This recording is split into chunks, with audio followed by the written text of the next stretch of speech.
अस्सलाम वालेकुम नाज़रीन, मैं हूं साद जुनैद और मर्सी टीवी के जानिब से इस मेडिकल काउंसलिंग 2024 सेशन में आपका इस्तकबाल है। हमारे साथ एक काफ़ी मरूफ और मशहूर शख्सियत है जो कि मेडिकल काउंसलिंग के एक एक्सपर्ट है, जनाब अब्दुल रब्ब आरिफ साहब। अस्सलाम वालेकुम रहमतुल्लाहि व बरकातुहू। वालेकुम अस्सलाम। जनाब अब्दुल आरिफ साहब तारुफ के मोहताज नहीं हैं। He is a retired ESI officer और वो 20 ईयर्स से मेडिकल काउंसलिंग से कौम की खिदमत में अंजाम दे रहे हैं। सबसे पहले तो मैं मर्सी टीवी और उसकी मुकम्मल टीम का शुक्रिया अदा करता हूं कि उन्होंने मुझे आज यहाँ मदऊ किया। और आज मेरा ये जो प्रोग्राम है मुझे कुछ ख़ास लग रहा है, क्योंकि आज मुझे जो इंटरव्यू करने जा रहे हैं वो होने वाले डॉक्टर जनाब साद जुनैद हैं, जो मेडिकल स्टूडेंट हैं 3rd ईयर के। माशाअल्लाह पहली बार ऐसा हो रहा है कि कोई मेडिकल स्टूडेंट जो है ना मुझे इंटरव्यू कर रहा है, इसकी मुझे आज बड़ी मसरत है। NTA ने जो ऑफिशियल हमारा शेड्यूल बनाया है वो एग्ज़ाम का जो रिज़ल्ट है तो जाहिर है कि NTA की उससे पहले रिलीज़ होगी। तो मेरा जहाँ तक ख्याल है कि जून के फर्स्ट वीक में की रिलीज़ होने के बाद उसको जो है ना रिकॉर्डेड रेस्पॉन्स के लिए जो है ना टाइम दिया जाएगा। तो उसके लिए होता ये है कि पहले प्रोविज़नल की रिलीज़ होती है फर्स्ट वीक में, जो पहले प्रोविज़नल की रिलीज़ होगी। उसके बाद जो है ना कैंडिडेट से अच्छी तरीके से जानते हैं कि जब उन्होंने OMR फिलअप किया था तो उनके पास जो है ना OMR की 2 कॉपीज़ होती हैं, एक ओरिजिनल होती है और एक ऑफिस कॉपी होती है। तो दोनों कॉपीज़ में से ऑफिस कॉपी जो होती है वो आपके ईमेल, जो आप ईमेल एड्रेस जो दिए थे या फिर आपका व्हाट्सएप का जो आप रजिस्टर्ड मोबाइल नंबर दिए थे उसके ऊपर उसके यानी इमेज को स्कैन कर दिया जाएगा। उससे कैंडिडेट को ये मालूम होगा कि की के साथ इनके OMR जब टैली होते हैं तो उसमें जो है ना उनको अंदाज़ा हो जाएगा कि इनका बबूल किया हुआ आंसर की से वाकई जो है ना मेल खा रहा है या नहीं। और फिर इनकी सेट की कभी कभी क्या होता है कि कुछ दूसरे सेट की भी जो है ना इनको ईमेल कर दी जा सकती है। तो पहले उसको भी जो है ना उनको जो है ना वो देखना पड़ेगा कि इन्हीं के रिलेटेड की है, सेट की है या नहीं है। फिर उसके बाद में जो है ना जैसे ही आप रिकॉर्डेड रेस्पॉन्स देखेंगे NTA का, क्योंकि ये वैल्यूएशन जो होता है वो कंप्यूटराइज्ड होता है, तो जाहिर है कि कोई मैनुअल एवेल्यूएशन तो होता नहीं है। तो हो सकता है अगर कहीं कोई गलती हो जाए, तो मिसाल के तौर पे OMR में समझिए आप 4 आपको ऑप्शन दिए जाते हैं बबलिंग के लिए। तो कभी कभी क्या होता है आप सही आंसर को बबल किए ज़रूर हैं, लेकिन कभी कभी क्या होता है आजू बाजू के जो सर्कल्स हैं उसमें कहीं आपका पेन का स्पॉट लग गया या बबलिंग में जो है ना सर्कल से थोड़ा आउट जो है ना एक लकीर निकल गई। तो इस एतबार से कंप्यूटर जो है ना ऐसे OMRs को जो है ना यानी आंसर्स को एवेल्यूएट नहीं करता और उसको जो है ना रोक देता है। उसको कहते हैं रिकॉर्डेड रेस्पॉन्स। तो वो पूरा OMR आपको जो यानी स्कैन करके डाल दिया जाएगा, तो कैंडिडेट से इस बात का अंदाज़ा हो जाएगा कि ये मेरा आंसर तो बिल्कुल सही था लेकिन इसको एवेल्यूएशन में लिया नहीं गया है। तो उसके लिए NTA कैंडिडेट्स को जो है ना एक मौका देता है चैलेंज करने के लिए, और उसका डेट देते हैं, उस डेट के अंदर उसको चैलेंज करना होता है। और चैलेंज करने के लिए हर आंसर OMR के आंसर के लिए जो है ना हर आंसर के लिए या क्वेश्चन के लिए समझिए आप जो भी है उसके लिए 200 रुपये की फ़ीस होती है। तो ऑनलाइन आप 200 रुपये पे करेंगे, पे करके एक क्वेश्चन को जो है ना आप यानी चैलेंज करेंगे। तो ऐसे आप पहले वर्कआउट कर लेंगे कि आप OMR में कि आपने सही किया था लेकिन आपको एवेल्यूएशन में वो आंसर को लिया नहीं गया, उसकी वैलिडिटी नहीं दी गई है। तो ऐसे पूरे आप जमा करके उनको पहले जो है ना आप सबमिट करेंगे। फॉर एग्जांपल केमिस्ट्री पहला सब्जेक्ट आपका जो है ना फिजिक्स है समझिए, तो फिजिक्स के पहले आप आंसर से ले लेंगे, लेके उसमें कितने जो है ना आप सोचते हैं कि रिकॉर्डेड रेस्पॉन्स में मैं चैलेंज कर सकता हूँ, फिर केमिस्ट्री के ले लेंगे, फिर बॉटनी जूलॉजी ऐसे ले लेके जो है ना जब पूरे जमा हो जाएंगे तो आप उसको जो है ना सबमिट करेंगे। करके मिसाल के तौर पर कि आठ जो है ना आप रिकॉर्डेड रेस्पॉन्स में आप चैलेंज कर रहे हैं समझिए, 8 × 200 मतलब 1600 आपको ऑनलाइन पेमेंट करना पड़ेगा। उसके बाद में आपका रिकॉर्डेड रेस्पॉन्स जो है वो सबमिट हो जाएगा। जब सबमिट हो जाएगा तो अब ये ज़रूरी नहीं है कि आप जो चैलेंज किए हैं वो जो है ना NTA की जो टीम वहाँ पर बैठी हुई है वो लोग उसको सही माने या नहीं माने। तो कभी कभी क्या होता है कि चैलेंज करने के बावजूद भी है ना कुछ आंसर्स को जो है ना वो लोग एक्सेप्ट नहीं करते हैं, तो उसको फिर आप चैलेंज नहीं कर सकते। तो इस एतबार से जो है ना आपका प्रोविजनल की का जो क्लोजिंग डेट है वो क्लोज हो जाएगी। क्लोज होने के बाद फाइनल की आएगी। अब फाइनल की आने से पहले प्रोविजनल की के साथ जो है ना कुछ ऑर्गेनाइजेशंस हैं, वो जो है बाद वक्त क्या होता है, एक ही क्वेश्चन के 2 आंसर सही हो जाते हैं। तो ऐसा अगरचे कुछ आ जाता है समझिए, तो उसको जो है ना कोचिंग सेंटर्स हैं, बड़े बड़े जो है ना एजुकेशनल इंस्टीट्यूशंस है, वो लोग चैलेंज करेंगे। उसको इंडिविजुअल कैंडिडेट को चैलेंज करने की ज़रूरत नहीं है। और अगर वो वाकई सही है तो सारे बच्चों को जिन्होंने भी उस आंसर को अटेम्प्ट किया है उनको जो है ना बोनस मार्क्स दे दिए जाएंगे। तो इस एतबार से जो है ना जैसे प्रोविजनल लिस्ट क्लोज हो गई, क्लोज होने के बाद में फाइनल की जो है ना डिक्लेयर होगी। फाइनल की डिक्लेयर होने के बाद आप अगर लीगली चैलेंज करना है तो अलग बात होती है, जनरली नहीं होता है। तो उसके बाद में जो है ना उसका बाद का जो प्रोसीजर है वो होता है आपका rank declaration, all India rank.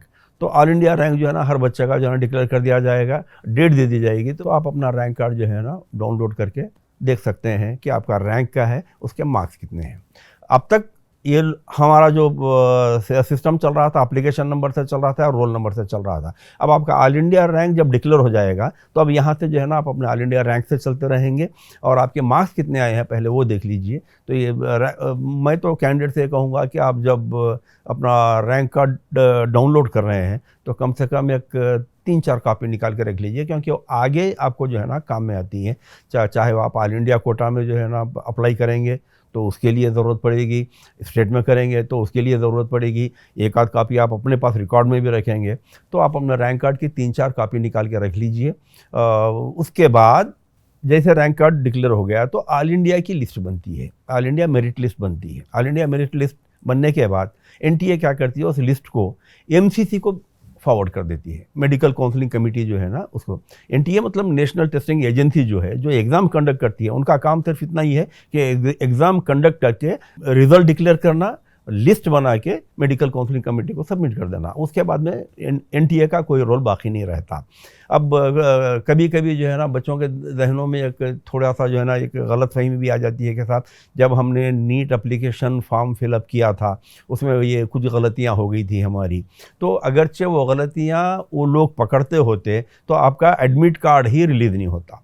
जब एडमिट कार्ड आपका आ गया है और उसे आप जो है एग्ज़ाम दे दिया है, अब आपका रैंक कार्ड डिक्लेयर हो गया है, तो इसके माने ये हुए कि आपको जो है ना वो गलती की तरफ ध्यान देने की बिल्कुल ज़रूरत नहीं है, वो इग्नोर हो गई है समझिए एक माने में। जैसे फॉर एग्ज़ाम्पल कोई ये कैंडिडेट जो है ना अपना ओबीसी बोल के कर दिए, हालांकि ओबीसी में ए आते नहीं है, जनरल कैंडिडेट में आते हैं। या कोई जो है ना कहीं पर जो है कोई छोटी मोटी गलती, वालिद का नाम कुछ गलत हो गया समझिए, या स्पेलिंग मिस्टेक है, तो ये सारी चीज़ें इग्नोर हो गई है। एक बार रैंक कार्ड आपका डिक्लेयर हो गया और ऑल इंडिया लिस्ट में आपके नाम आ गया तो अब आपका एनटीए से कोई ताल्लुक़ नहीं है, आपको परेशान होने की बिल्कुल ज़रूरत नहीं है। अब एमसीसी जैसे ही एनटीए से लिस्ट आ जाती है तो एमसीसी के पास, तो ये लोग जो है ना 2 किस्म से जो है ना लिस्ट बनाते हैं। एक ऑल इंडिया लिस्ट तो ऑलरेडी एनटीए से आई हुई है। अब ये लोग क्या करते हैं, उसको स्टेट वाइज लिस्ट भी बनाते हैं। स्टेट वाइज पहले होता यह था कि पहले ऑल इंडिया लिस्ट ही डिक्लेयर कर देते थे और स्टेट जो है ना अपनी अपनी अलग लिस्ट बनाता था। लेकिन 2 साल से जो है ना वो लोग खुद एमसीसी वाले खुद जो है ना स्टेट की लिस्ट अलग से बना के भेज रहे हैं। अब जैसे तेलंगाना है, हम तेलंगाना हम चूँकि अब हैदराबाद से बात कर रहे हैं हम, तो जाहिर है कि हम तेलंगाना की बात करेंगे। तो मिसाल के तौर पर तेलंगाना की लिस्ट जो है ना हमारी Kaloji Narayan university of health sciences जो है तेलंगाना की जो यानी मेडिकल एडमिशन को डील करती है, उसको वो लोग जो है ना हमारी स्टेट लिस्ट भी भेजेंगे, ऑल इंडिया लिस्ट भी भेजेंगे। लेकिन ये ज़रूरी नहीं है कि हमारी जो स्टेट लिस्ट एमसीसी बनाई है वो लिस्ट में जो है ना हर तेलंगाना के बच्चे का नाम हो, इसलिए नहीं होता। कभी कभी क्या होता है, फॉर एग्जांपल हैदराबाद के कुछ बच्चे हैं वो कर्नाटका में जाके, जैसे बीदर एक मुकाम है समझिए आप कर्नाटका का, तो वहाँ पर जो है ना कोचिंग ले रहे हैं बच्चे। तो कोचिंग में वो क्या होता है, मानो 1 साल वहीं पर रहते हैं वो लोग, तो एग्ज़ाम भी जो है ना वो कर्नाटका बीदर से दे देते। तो ऐसे बच्चों के नाम क्या होते हैं, कर्नाटका की लिस्ट में चले जाते, हमारी तेलंगाना की लिस्ट में नहीं आते हो। वही से जाना केरला के कुछ बच्चे आके यहाँ पर कोचिंग ले रहे हैं समझिए आप, तो उनके नाम जो है ना यहाँ पे आ जाते हैं। तो इस एतबार से एमसीसी जो स्टेट लिस्ट भेजती है वो उसको आप जो है ना 100% जो है फाइनल नहीं समझना चाहिए। अब ये लिस्ट आने के बाद स्टेट का जो है ना काउंसलिंग प्रोसेस शुरू होने से पहले ऑल इंडिया का कोटा का जो है ना एडमिशन प्रोसेस शुरू होता है। पहले ऑल इंडिया का एडमिशन प्रोसेस एक फेज कंप्लीट होने के बाद ही कोई भी स्टेट हो वो अपना जो है ना स्टेट का प्रोसेस शुरू करते हैं। तो अब ऑल इंडिया कोटा की तरफ से आप नोटिफिकेशन इशू होगा, क्योंकि ऑल इंडिया में जो है ना आपको स्टेट लिस्ट नहीं देखते ना, वो लोग पूरी ऑल इंडिया की लिस्ट को देखेंगे वो, तो वो नोटिफिकेशन इशू करेंगे रजिस्ट्रेशन के लिए। तो ऑल इंडिया कोटा में जो कैंडिडेट्स अपने आप को रजिस्टर करवाना चाहते हैं, अब मोस्टली होता ये है कि ऑल इंडिया में जो यानी इंस्टीट्यूशन पार्टिसिपेट करते हैं, जो यूनिवर्सिटी पार्टिसिपेट करते हैं, mostly central government run university, Delhi university, Delhi medical college, AIIMS के जितने भी यानी कॉलेजेस हैं वो पार्टिसिपेट करते हैं। पुडुचेरी में जो जिपमर के 2 यूनिवर्सिटीज़ हैं या कॉलेजेस हैं समझिए आप, वो लोग जैसे एक कराईकल में है, एक पुडुचेरी में है, जिपमर है, और ऑटोनोमस यूनिवर्सिटीज़ जैसे अलीगढ़ मुस्लिम यूनिवर्सिटी है, बनारस हिंदू यूनिवर्सिटी है, या लेडी हार्डिंग है दिल्ली, ये ऐसे जो है ना कॉलेजेस जो है ना पार्टिसिपेट करते हैं। और ESI के जो कॉलेजेस हैं वो भी ऑल इंडिया में पार्टिसिपेट करते हैं। इनसे हटके डीम्ड यूनिवर्सिटी जो है ना पेड सीट्स के होते हैं, तो वो लोग भी पार्टिसिपेट करते हैं। इससे हटके एक और जो है ना कैटेगरी होती है, MCC क्या करती है, हर स्टेट से जितने भी उस स्टेट में गवर्नमेंट मेडिकल कॉलेजेस हैं, जैसे हम तेलंगाना में है समझिए, तेलंगाना के आयदान टुडे हमारे पास 27 जो है ना गवर्नमेंट मेडिकल कॉलेजेस हैं हमारे पास, जिसमें से 26 स्टेट रन के हैं और एक ESI की कॉलेज है जो ऑटोनॉमस है, government of ministry of labour government of India उसको चलाती है। तो ये 27 मेडिकल कॉलेज के जितनी भी टोटल सीट्स हैं उसमें से 15% जो है ना ऑल इंडिया कोटा की तहत ले लेती है MCC। तो ये 15% एडमिशन के लिए भी जो है ना ऑल इंडिया कोटा में ही आपको रजिस्ट्रेशन करवाना होता है। तो इन सारे कॉलेजेस में मोस्टली जो है cut off all India Kota का हमेशा 600 के ऊपर ही जाता है। जो कैंडिडेट 600 मार्क्स के ऊपर अगर लिए हैं वो लोग, तो वो लोग जो है ना रजिस्ट्रेशन ऑल इंडिया कोटा के लिए करवा सकते हैं। उसका प्रोसेस ये है कि आपको जो है नोटिफिकेशन आने के बाद रजिस्ट्रेशन के लिए 1000 रुपये आपका रजिस्ट्रेशन फ़ी होगी, जो नॉन रिफंडेबल रहेगी, 1000 रुपीज़ और नॉन रिफंडेबल रहेगी। और एक होता है 10,000 का डिपॉजिट, जो इसको हम सिक्योरिटी डिपॉजिट कहते हैं। अगर आपको सीट नहीं मिलती है तो डिपॉजिट जो है ना आपके अकाउंट में 2-3 महीने काउंसलिंग क्लोज होने के 2-3 महीने के बाद में जो है ना जिस अकाउंट से आपने पेमेंट किया था रजिस्ट्रेशन का वो जो है ना वापस आ जाएगा। सिक्योरिटी डिपॉजिट के बारे में बात कर रहे थे, उसके बाद का प्रोसीजर क्या होगा? देखिए, जब कैंडिडेट्स रजिस्ट्रेशन करवाते हैं ना, तो रजिस्ट्रेशन का प्रोसेस ये है कि आपको ऑनलाइन पेमेंट ही करना पड़ता है रजिस्ट्रेशन के लिए, और आपके जो सर्टिफिकेट्स हैं उनको अपलोड करना पड़ता है। तो जब आप ये ऑनलाइन पेमेंट करेंगे रजिस्ट्रेशन के 1000 रुपये के और सिक्योरिटी डिपॉजिट 10,000 रुपये का, जो अब आप ऑनलाइन पेमेंट करेंगे और अपने सर्टिफिकेट जो भी रिक्वायर्ड सर्टिफिकेट है जो आपको यानी MCC अपने नोटिफिकेशन में बता देगी कि ये सर्टिफिकेट्स आपको अपलोड करना है, तो वो आप जो है ना सर्टिफिकेट अपलोड कर देंगे। अपलोड करने के बाद आप पेमेंट करके सबमिट कर देंगे। सबमिट करने के बाद आपकी ऑल इंडिया की लिस्ट बनेगी एप्लीकेंट्स की। ऑल इंडिया की पहली जो लिस्ट बनी थी ऑल इंडिया की, वो एलिजिबल कैंडिडेट्स के लिए बनी थी। तो अब इससे पहले एक बात और होती है, NTA जो है ना एक NEET qualifying eligibility cut off एक देता है। तो इस साल हर साल जो है ना वो कट ऑफ जो है ना चेंज होता है, हर साल चेंज होता है। जैसे लास्ट ईयर जो है ना एलिजिबिलिटी कट ऑफ 137 मार्क्स का था ओपन कैटेगरी के लिए, और जो रिजर्वेशन कैटेगरी उनके लिए 117 था। तो इस साल हो सकता है कि चूँकि कैंडिडेट जो है ना 24 लाख तक जो है अपीयर हुए हैं, तो कट ऑफ जो है ना हो सकता है, एलिजिबिलिटी कट ऑफ की बात कर रहा हूँ मैं, एलिजिबिलिटी कट ऑफ बढ़ सकता है। अगर बढ़ता है, फॉर एग्जाम्पल के लिए मैं बोल रहा हूँ कि वो 150 को पकड़ के हम चलते हैं समझिए। तो जो कैंडिडेट्स नीट में 150 मार्क्स स्कोर किए हैं वही जो है ना काउंसलिंग में पार्टिसिपेट करने के लिए एलिजिबल रहेंगे। आप उसके नीचे के अगर कोई हैं तो आपको जो है ना वो रजिस्ट्रेशन करवाने की ज़रूरत नहीं है, बिकॉज ना you are not eligible to participate in the counselling. तो इस एतबार से जो है ना वही कैंडिडेट जो एलिजिबल हैं वो लोग जो है ना पेमेंट करेंगे, सर्टिफिकेट अपलोड करेंगे। करने के बाद इनकी लिस्ट बनेगी बाय मेरिट, जो अप्लीकेंट्स की, ऑल इंडिया लिस्ट की नहीं, अप्लीकेंट्स की। तो वो लिस्ट बनेगी, उसमें देख लीजिए आपका नाम है या नहीं है और कहाँ पर है। और अब जब अपलोड कर रहे हैं आप सर्टिफिकेट द्वारा रजिस्ट्रेशन होने के बाद, तो अगर ऑल इंडिया लिस्ट में आपका नाम आ गया है समझिए, तो you are eligible for participating in further phase, वो होता है वेब ऑप्शंस। तो फिर उसके बाद में जो है ना नोटिफिकेशन आएगा MCC का कि अब आप जो है ना कॉलेज चॉइस जिसको कहते हैं जनरल लैंग्वेज में, उसको हम कहते हैं वेब ऑप्शंस। तो आपको जो है ना वो नोटिफिकेशन देखने के बाद उसकी डेट दी जाएगी। अब पहले क्या करना हो, उससे पहले आपके अपने पेरेंट्स या कुछ वेल विशर्स होते हैं, या जैसे आप मेडिकल स्टूडेंट हैं समझिए, तो आपके छोटे भाई बहन हैं, तो आपका जो एक्सपीरियंस है एडमिशन के ताल्लुक से, तो उनके साथ बैठ के कॉलेज की प्रेफरेंस लिस्ट बना लेना कि भाई हमको किस कॉलेज में अप्लाई करेंगे तो हम जा सकते हैं। वरना होता क्या है, कभी आपको कॉलेज अलॉट हो गई और आप रिपोर्ट नहीं किए तो then you will be out of counselling. All India quota में जो है ना आप बात के हिस्से में फिर से आप रजिस्ट्रेशन फ़ी पे करके जो है ना पार्टिसिपेट कर सकते हैं। लेकिन रहन में एक ही बात रख लेके चलिए कि अगरचे मैं ये कॉलेज ऑप्ट कर रहा हूँ और अगर खुदा ना खासा फॉर एग्जांपल मैं जो है ना प्रेफरेंस बना लिया समझिए, प्रेफरेंस में जो है ना मेरा फर्स्ट तो मैं हैदराबाद के कॉलेजेस दिया और दूसरे जो है ना हमारे जो अदर गवर्नमेंट कॉलेजेस हैं, क्योंकि ऑल इंडिया कोटा में सिर्फ गवर्नमेंट कॉलेजेस हमारे स्टेट की जो मैं बताया ना 15% जो कॉलेजेस पार्टिसिपेट करते हैं वही पार्टिसिपेट करते हैं, पर प्राइवेट कॉलेजेस पार्टिसिपेट नहीं करते। तो आप मैं सोचा कि भाई बाजू का स्टेट कर्नाटका है तो बीदर मेडिकल कॉलेज या बेंगलोर मेडिकल कॉलेज या कोई गवर्नमेंट मेडिकल कॉलेज और है तो होसुर वगैरह ऐसा वो भी डाल दिया समझिए। महाराष्ट्र आप बाजू में है मेरे, या आंध्रा के डाल दिया।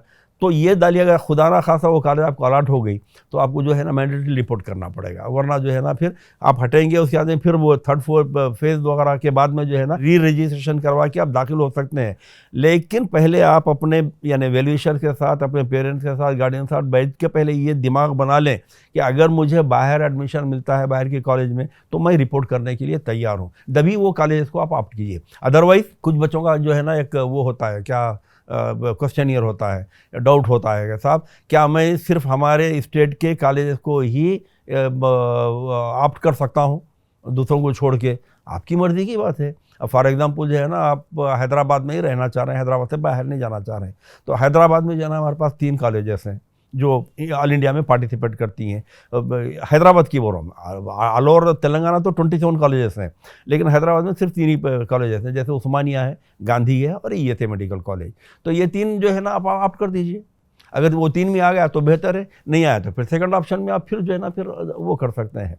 तो जब आपका ऑप्शन क्लोज हो जाएगा कॉलेज फिलिंग का होने के बाद में जो है ना आपके मार्क्स के एतबार से, रैंक के एतबार से जिन कॉलेजेस को आपने प्रीफर किया था लिस्ट में, अगर वहाँ पर आप फिट होते हैं और आपको कॉलेज अलॉट होती है तो फिर आपको जो है ना लिस्ट बनेगी कॉलेज की, और आपके जो रजिस्टर्ड मोबाइल नंबर रहेगा जब आप रजिस्ट्रेशन के वक्त में दिए थे उसके ऊपर मैसेज आएगा कि you have been allotted so and so college, please report in the college.